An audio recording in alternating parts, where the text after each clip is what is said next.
लेकिन कारण क्या है? हम इस भाव में नीचे बैठे हैं, इसलिए उस परमात्मा की, उस सूर्य की ऊर्जा हमारे ऊपर नहीं आ रही।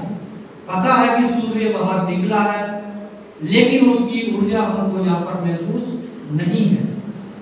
ऐसी परमात्मा कहो, सतगुरु कहो, गुरु कहो, जिसकी जो अपनी आस्था, अपनी परंपरा, ऐसे ही वो शक्ति भी हमको समान रूप से अपनी कृपा दे रही है। लेकिन कारण क्या है कि हम विकारों की कोठरी में बैठे हैं, इसलिए उस परमात्मा की ऊर्जा हमको नहीं मिल रही। हमने कहीं धर्म की कोठरी बना ली, परंपराओं की बना ली, अपने ज्ञान के अहंकार की बना ली। बहुत सारे जाल हैं जो हमारे मन में छाए हुए हैं, इसलिए उस परमात्मा की जो एनर्जी हमको मिलनी चाहिए वो नहीं मिल रही।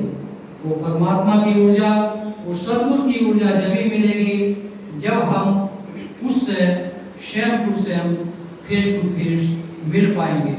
वो जब ही मिलेंगे, सांच बराबर तप नहीं, झूठ बराबर पाप, जाके हृदय सांच है ताके हृदय यार। जो भी महाजन, संत या भक्त इस वाणी के माध्यम से चलेगा, वही सतगुरु से फेस टू फेस मिल सकता है।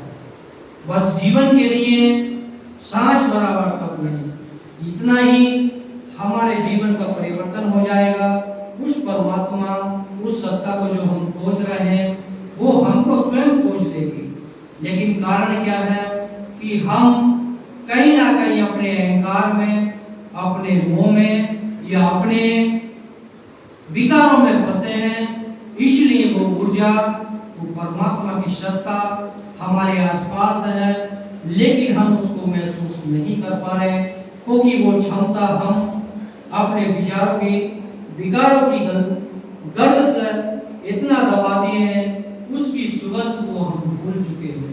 जिसको कबीर साहब ने कहा है, कस्तूरी कुंडल, कस्तूरी कुंडल मृग कुंडे बनवाए, ऐसे हृदय राम है दुनिया पूजे ना। सतगुरु कबीर साहब कहते हैं कस्तूरी जो एक मृग है, अपनी खुशबू उसके अंदर ही है, लेकिन संसार में ढूंढता है।